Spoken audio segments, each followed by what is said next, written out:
Hi everybody. In the previous classes, we completed the Coulomb's law, and in the last class, we discussed about the electric field and electric field due to point charge, right? And now we are going to discuss some applications of this electric field line, electric field due to the point charge, and then electric field lines.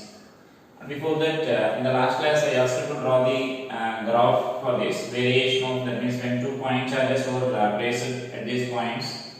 Now we need to draw the variation of electric field along the x-axis when you are moving along x-axis, and when you are moving along this y-axis.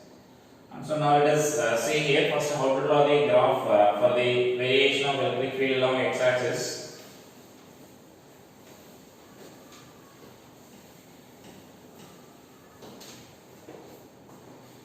And so now I am dividing this total region space into 3 regions here.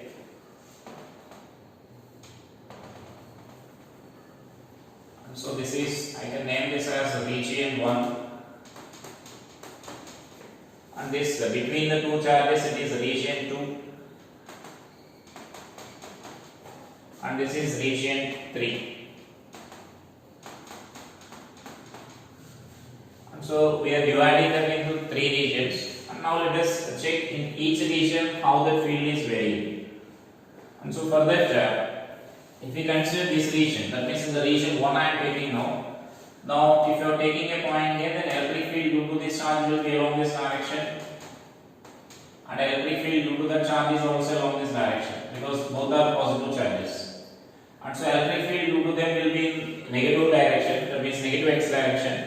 And so here I am considering that the field which is towards negative x direction is negative, and the field which is towards the positive x direction is positive. I am considering here.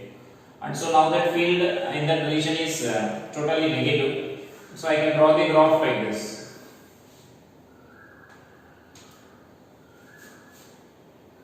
So here itself I will mention the graph so that you can understand that easily. Just below this diagram I will mention this graph here.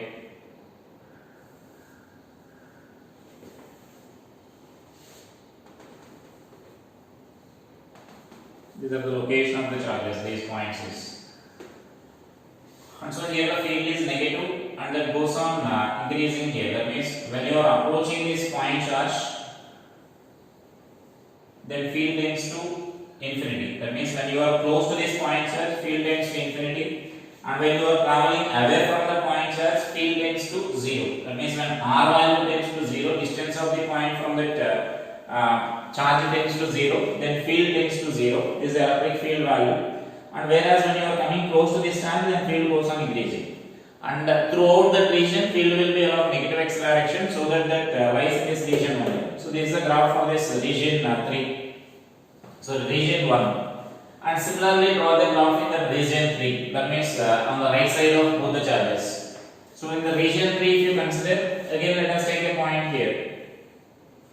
Then electric field due to this charge, it is a positive charge, so electric field due to this charge will be along this direction, say E1, and electric field due to this charge, E2, that is also along this direction. So electric field due to both the charges will be in the same direction, and that is along our positive x direction, and so we can treat that charge as a positive charge and positive field direction. And so now again similar to this, when you are close to the charge, the field tends to infinity. When you are away from the charge, then field should be tending to 0. And so that I can draw this graph like this in this region.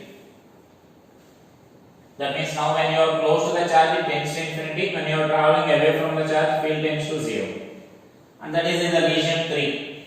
This is where drawing variation along the x-axis when you are traveling along x-axis. And next if we consider in between the 2 charges, that means in the region 2 if I consider. In the region 2, we already discussed about the neutral point. We already discussed about the neutral point, like if you are taking as the 2 charges or like charges, when you are considering a point in between the charges, and exactly at the midpoint of the 2 charges, you can say that neutral point will be there, because 2 charges are like charges and both are equal in magnitude. We derived a formula like d by under root of q2 by q1 plus 1 when the 2 charges are like charges. If q1 and q2 both are equal, then you can write like that x by x is equal to d by q, okay, where d is the total distance between them, and here you need to write it as 2d if you apply that formula here. And so that from that you can conclude that this point will be the neutral point where the field is 0. Now if we travel and if you are considering this left side of this neutral point, I am taking this point here. Now the electric field due to this positive charge will be away from the charge, so you will get E1 like this, and electric field due to this charge will be away from the charge, so E2 will be along this direction. And now here we concluded that at the midpoint E1 and E2 are equal in magnitude. Now when you are on the right side, left side of this midpoint, then definitely we can conclude that E1 should be larger because we are closer to this Q, that means first charge. Q1 let it be, we are close to the first charge, then automatically electric field due to this charge will be larger in magnitude, and so E1 will be greater than that of E2, and so that means you can conclude that net field will be along this direction in this region.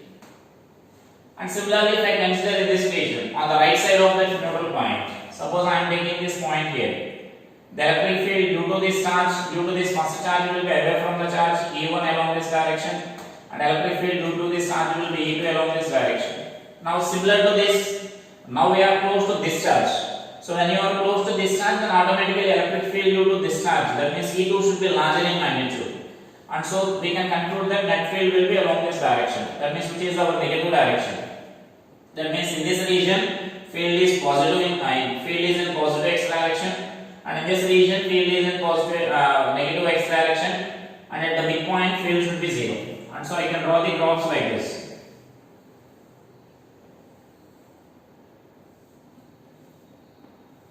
So it becomes 0 at the origin, and it goes on increasing, that means in opposite direction, in negative x direction goes on increasing and tends to infinity there when you are close to this charge. So that will be the variation of this electric field here. So variation of electric field when you are traveling along this x-axis. So is it clear? This is in the region 1, that means on the left side of both the charges, and this is in the region in between the two charges, region 2, and this is the region 3 on the right side of both the charges. So this is simply variation of electric field due to both the charges when you are traveling along x direction. So next let us consider the variation of electric field due to both the charges when you are traveling along y direction.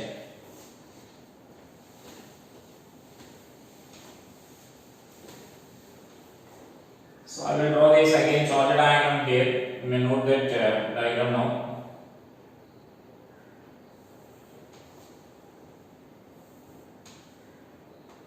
So here one charge Q is there, and here another charge Q is there. So both are like charges. Now just we need to consider the variation along positive y, that means along y axis we need to consider. This is say d, and this distance is also d. And so for that I am taking a point, a general point here, which is at a distance of y from this horizon or y from the midpoint of those charges. Now electric field due to this positive charge will be along this direction, say E1, and electric field due to this charge will be along this direction, E2. So now let us write, simply you can say that E1 and E2 are both equal in magnitude, because both the charges are same and we are taking the same distance, so that I can write this expression as now we are discussing variation along y axis.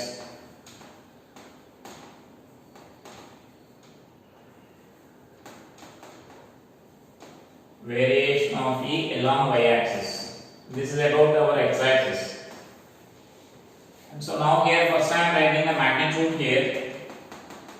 E1 and E2, those magnitudes will be same. So KQ by R square. That R square is nothing but I can write this as D square plus Y square.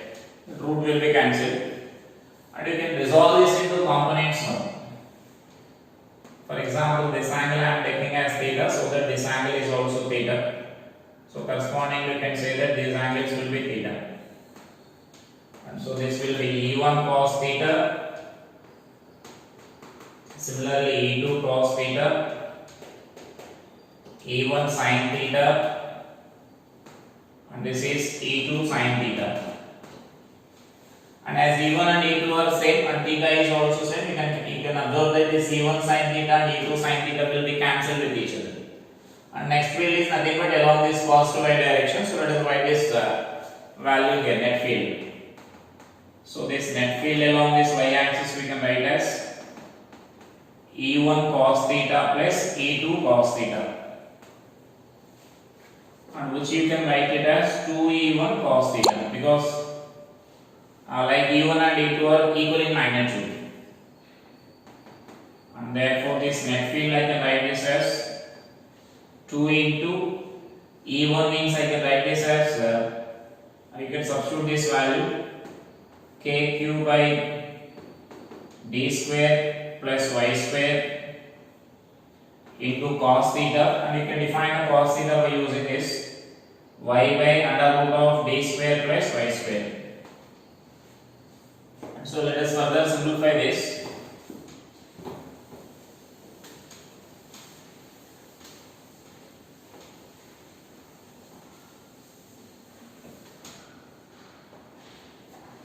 So if I write this net field along this direction and net field along this y axis, I can write this as 2kqy by d square plus y square whole power 3 by 2. This is in denominator we are simplifying that whole power 3 by 2 will get. And next here we need to consider whether it is becoming maximum or minimum. So let us check here where it is becoming maximum. And so for that if E is maximum or minimum, then what we can write is this dE by dy should be equal to 0. So differentiation should be equal to 0. And so actually we will get the maximum field at a particular point, and you may verify the condition for the maximum. Already you know how to verify whether it is maximum or minimum. So let us just differentiate this. So dE by dy is equal to 2kq is a constant value. So I am differentiating this d square y square whole power 3 by 2 into y differentiation is 1 minus y into 3 by 2 into d square y square whole power 1 by 2 into this y differentiation will be 2y. By this denominator will be there d square plus y square whole cube, and this value should be equal to 0. And so you can further simplify this. So I can multiply, that means I can write this as, I am directly simplifying this, d square plus y square minus 2y square is equal to 0. Yeah, 3y square is equal to 0. Here, this 2 and 2 will be cancelled. And so I can write this as y is equal to plus or minus d by root 2.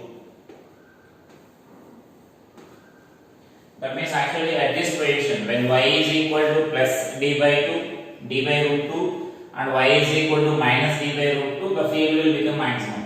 And actually here I mentioned maximum or minimum, you may verify that you will get the field is maximum field, because you know to verify whether it is maximum or minimum, we need to verify this second differentiation. You can do that verification there. And so now this is the field variation there. Now let us draw how to represent it graphically.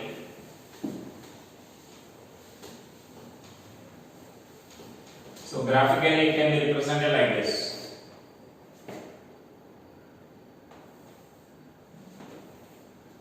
And now here you can check this. When y is 0 in this equation, this is our electric field along this y axis. When y is 0, then here you will get d cube, and here y is there, so you will get 0. That means electric field is 0. And similarly, when y tends to infinity, so then here this y is there, so again you will get 0. That means from this also you can conclude that initially it is 0, when y is equal to 0, this field is 0, and when y tends to infinity also that field is 0, because we are away from the infinite distance from the charge means then there is no influence of the charge. And so that initially 0 and finally 0 means from that also you can conclude that in between it will be a maximum value at some point. And so then that is our variation. So we can represent this variation like this. And similarly on this other side, so this variation will be like this. So this is our d by root 2 expression plus d by root 2 and this is minus d by root 2. So this is our electric field and this is our y. It means value of this y. So that is a variation of this electric field when you are traveling along this y axis. It goes on increasing and it becomes maximum at this value minus d by root 2 and plus d by root 2 and again it goes on decreasing. That means it approaches 0 here when you are traveling infinite distance. So it is a variation of electric field due to a point charge when the combination of two point charges when you are traveling along x axis and when you are traveling along this y axis. These graphs are important.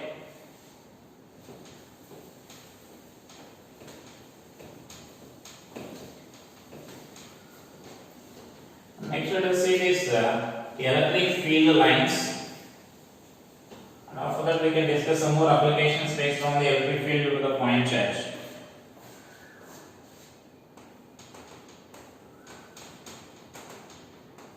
So electric field lines.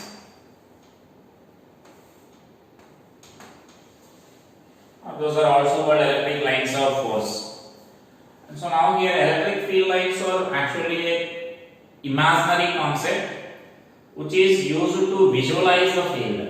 That means now here if you are placing some charge, there we are saying that some field is present in it. And that field we can't see with our eyes. That means we can't see directly how the field is.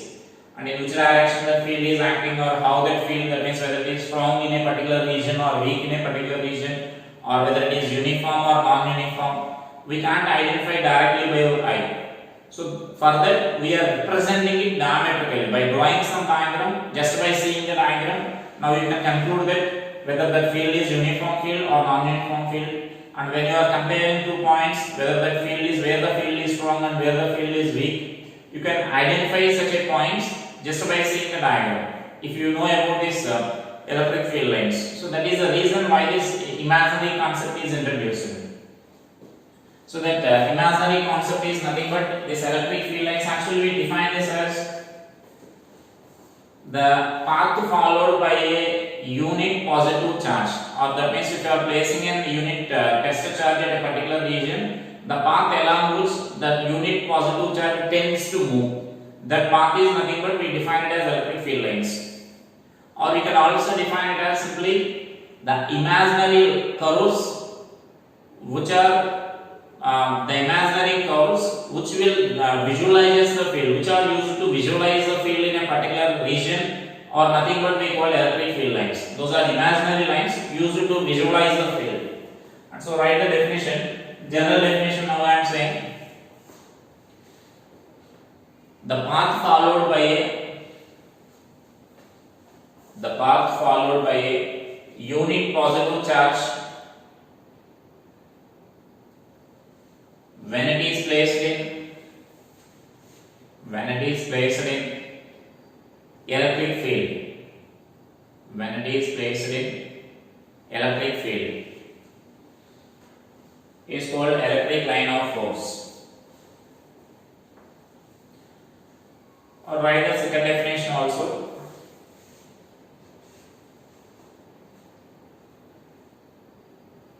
The imaginary curves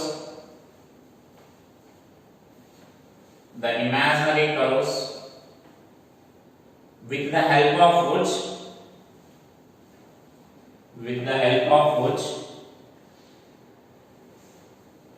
we can visualize the field.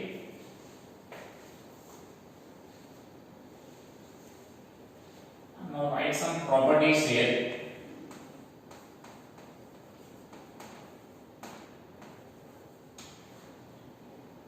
Properties of electric field lines. EFL means electric field lines. So the first point what we can write is they start from the positive charge and end on the negative charge. Like suppose here I am taking the positive charge and one more negative charge here.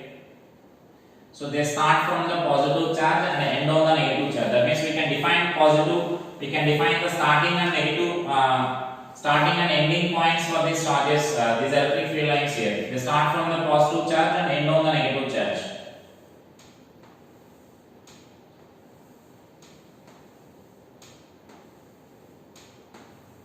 So we can represent these lines like this.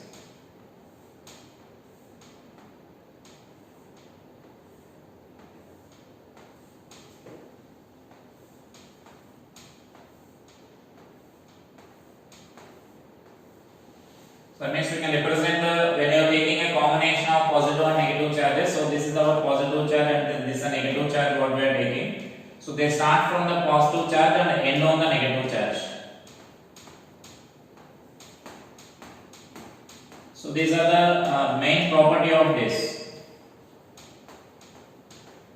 And the next what we can mention is if you are taking, for example, isolated charges. If you are taking isolated positive charge and isolated negative charge, then the electric field lines we can represent like this. Only, for example, positive line, positive charge if I consider. Then these electric field lines are radially inwards, radially outwards if you are taking it as a positive charge. Then electric field lines are radially outwards. That means like that we can draw the number of lines there. And next similarly, if I am taking a negative charge, then the field lines are radially inwards. Then electric field lines are radially inwards. Like this. So that means if I am taking isolated positive charge and isolated negative charges, then field directions will be like this. In case of positive charge, if field is radially outwards. In case of negative charge, it will be radially inwards. When you are taking a combination of positive and negative charges, they start from the positive charge and end on the negative charge like this. So it is the property of this, one of the important property of this electric field lines. And if you come to the next charges, and here you can also consider when you are taking a combination of like charges. This is C when you are taking isolated charges, and this if you are taking a combination of positive and negative charge. And now let us see next when you are taking a combination of like charges. So for example, if I consider both the positive charges here, then we know for the positive charge, the electric field lines to start from the positive charge. And so that means here we can mention here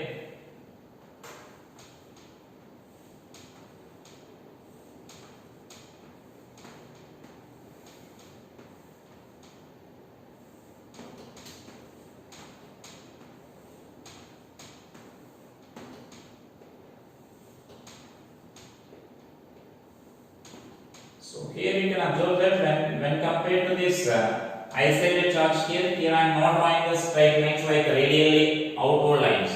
The reason is here two charges are there. Here it is not a single charge, it is not an isolated charge. Here two charges are there. That means at this point if I consider, then here at this point the field will be there due to this charge as well as the field will be there due to this charge. And because of that you will get such a curved lines there, and so that that field will be along that line we can represent. And here you can observe that here there is a region where there are no electric field lines. That means that simply indicates that in the region of neutral points or the null points no field lines exist. That is our second point we can mention there. In the region of null points or the neutral points no field lines exist. And that is another property there. So that means if you are taking a combination of like charges, then you will get a combination like this. There will be a region in between the two charges where there are no lines, which indicates in that region electric field is zero. As we mentioned, these field lines are used to visualize the field.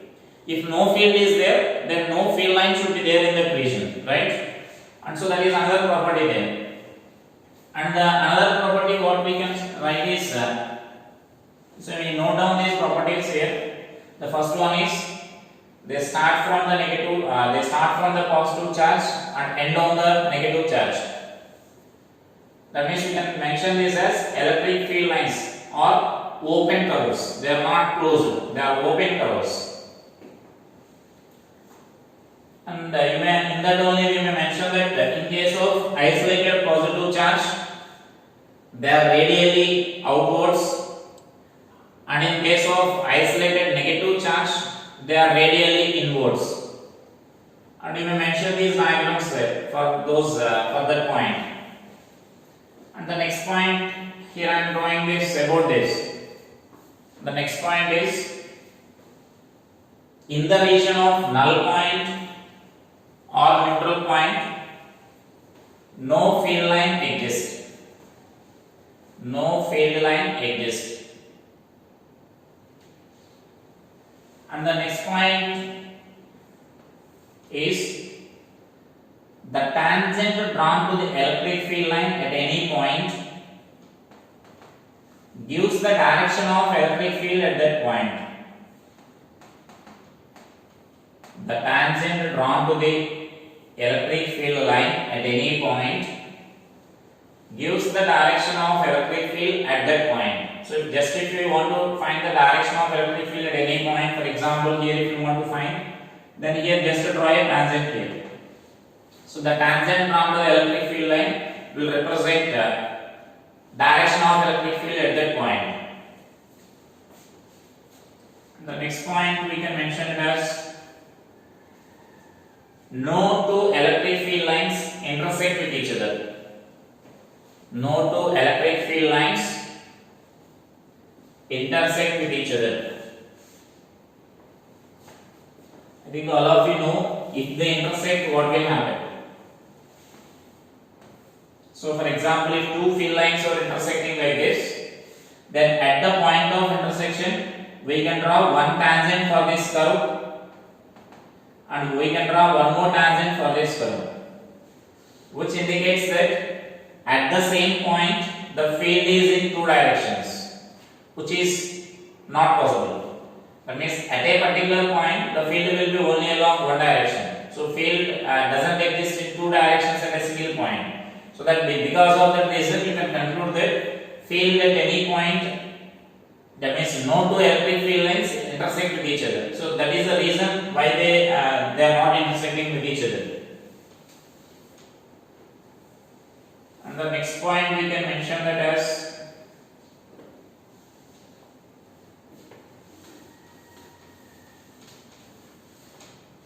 so they contract longitudinally and then expand laterally.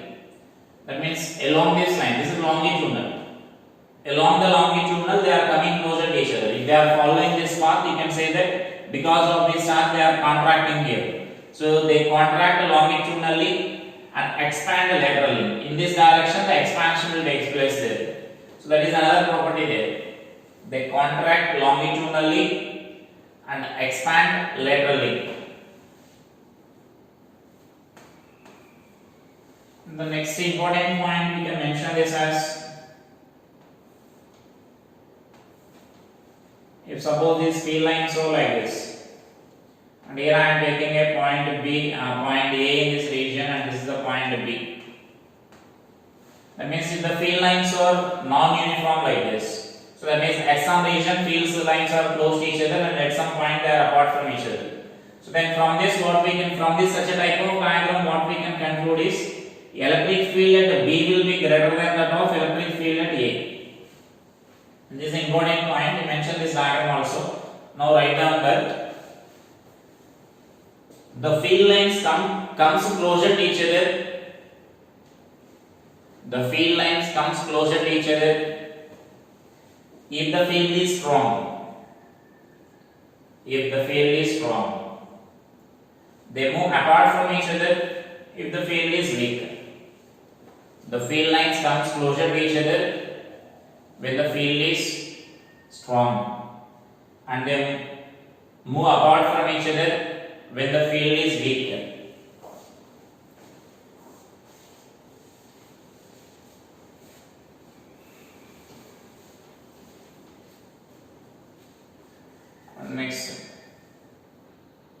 Next point.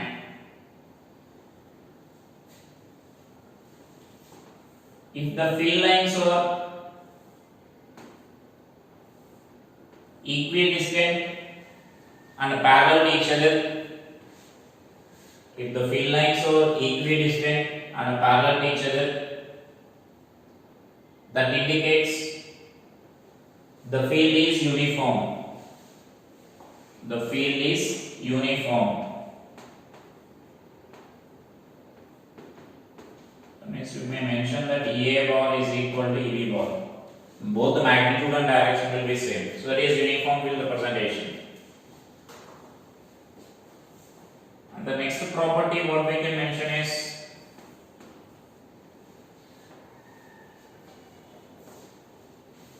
the field lines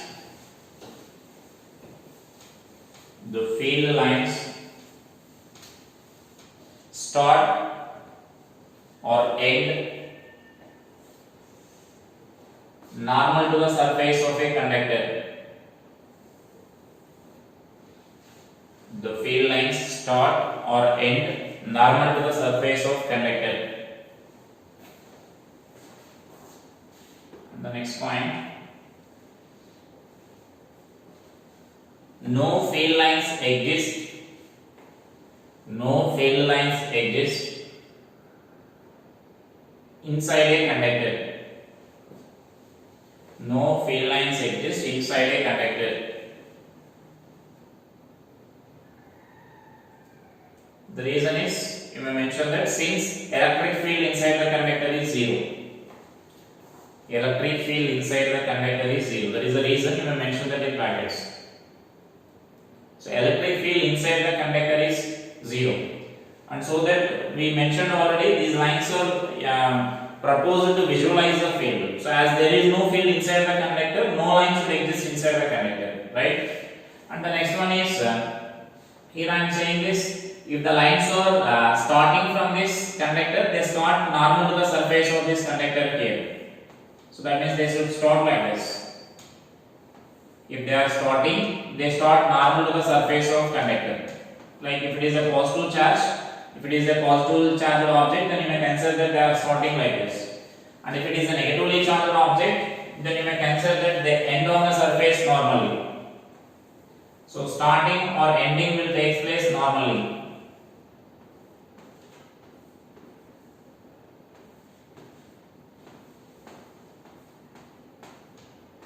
And here one previous IIT question is there based on this. So the question is nothing but so here a conductor is placed in a electric field region, and so that the field lines are represented like this.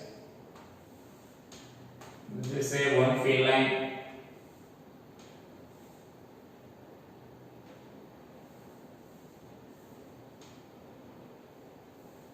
And this is another field line.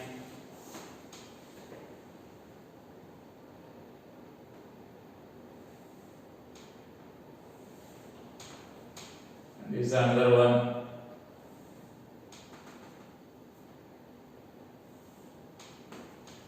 So this is suppose say A, B, C, and this is D. That means now which of these field lines will represents the correct representation of field lines. If it is a conductor, that body is a spherical conductor, then which of that field line will represent the correct representation? So for that you need to remember those 2 points.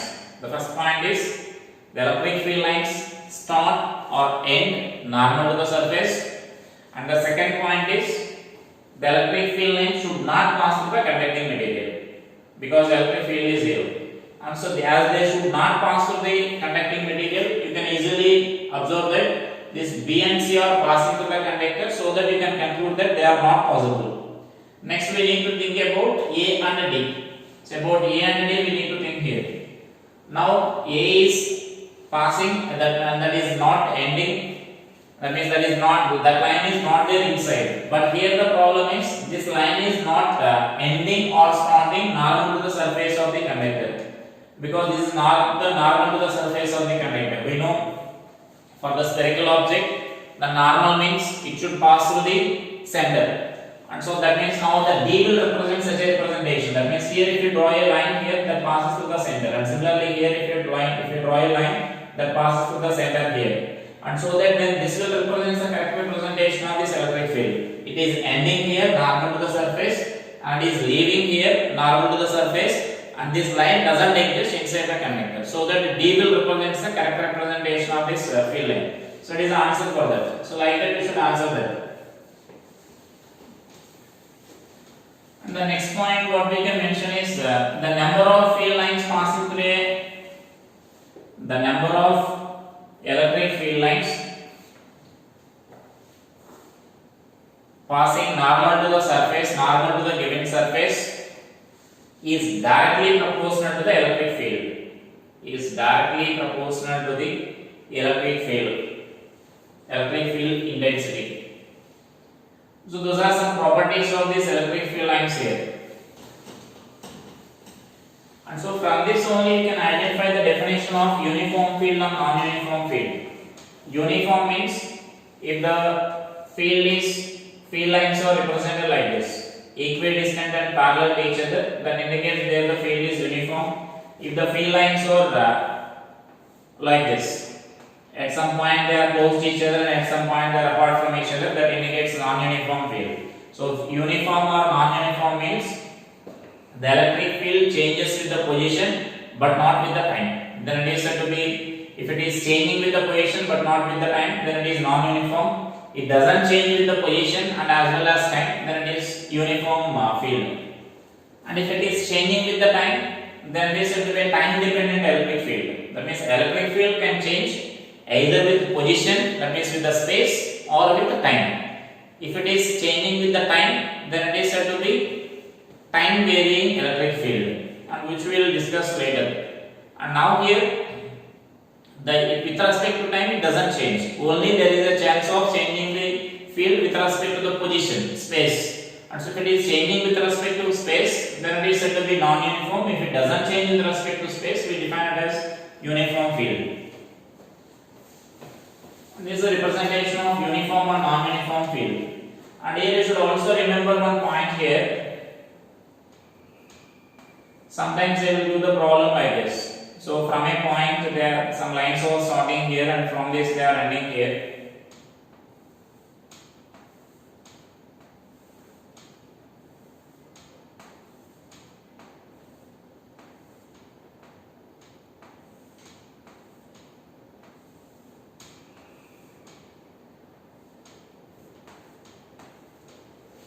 And so now suppose the lines of force are given like this.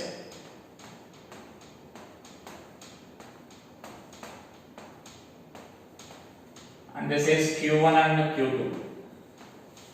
And mention this diagram also and write it as you may write that as the next point here. So whenever such a diagrams are there, and here we need to identify the sign of the charges and we can identify the ratio of those two charges, Q1 and Q2. Because this is a representation of this magnitudes of the charges also. And from the diagram itself we can easily conclude that Q1 is positive charge and Q2 is negative charge, because here lines are starting from this charge and so it is a positive charge, and lines are ending here and so it is a negative charge. And next we can compare the strengths of those two charges also. So I can write this as modulus of Q1 by modulus of Q2 is equal to. And for this just we need to count the number of lines of force starting from that particular charge, and then you can take the ratio of those. And so from A, if I count here, from the Q1, 1, 2, 3, 4, 5, 6, 7, 8, 9, 10, 11, 12. So total 12 lines are starting from this point Q1, point charge Q1. And if I mention this line here, this charge, and so now the lines ending at the Q are 1, 2, 3, 4, 5. And so then you can write the relation as Q1 is equal to 12 by 5 times that of modulus of Q2. That is the relation between their magnitudes here. So you can write such a magnitudes. Whenever such a problems are there, that means they will ask the ratio of those two charges by giving such a lines of force there. So you can just count the number of lines of force and you can take the ratio of the lines of force. Because comparatively they are giving the diagram there. So comparatively they are giving means we can take the ratio like this. And actually we can identify the charges also whether it is positive or negative charge. Here just we are writing the relation in terms of the magnitude. You can identify charge, nature of the charge, whether lines are starting from that point or ending on that point. So from that you can conclude whether it is positive or negative charge. So in the given diagram, Q2 is negative and Q1 is positive. So it is a way of identifying that. So those are the properties of field lines, properties of electric field lines, and important properties of these electric field lines. And in the next class we will discuss about the applications of electric field and the motion of the charged particle inside this electric field. That means we already discussed that when a charged particle is moving through this electric field, then there will be some force acting on that. And what will be the role of that force? That we will discuss in our next class. And so today you can read about the properties of this, prepare the notes for this topic, and you may read the properties of these electric field lines there. And you can complete the problems based on the electric field to give point charge formula, which I mentioned in the last class also. You can complete level 1 and level 2, level 3 problems based on the electric field to the point charge. Thank you.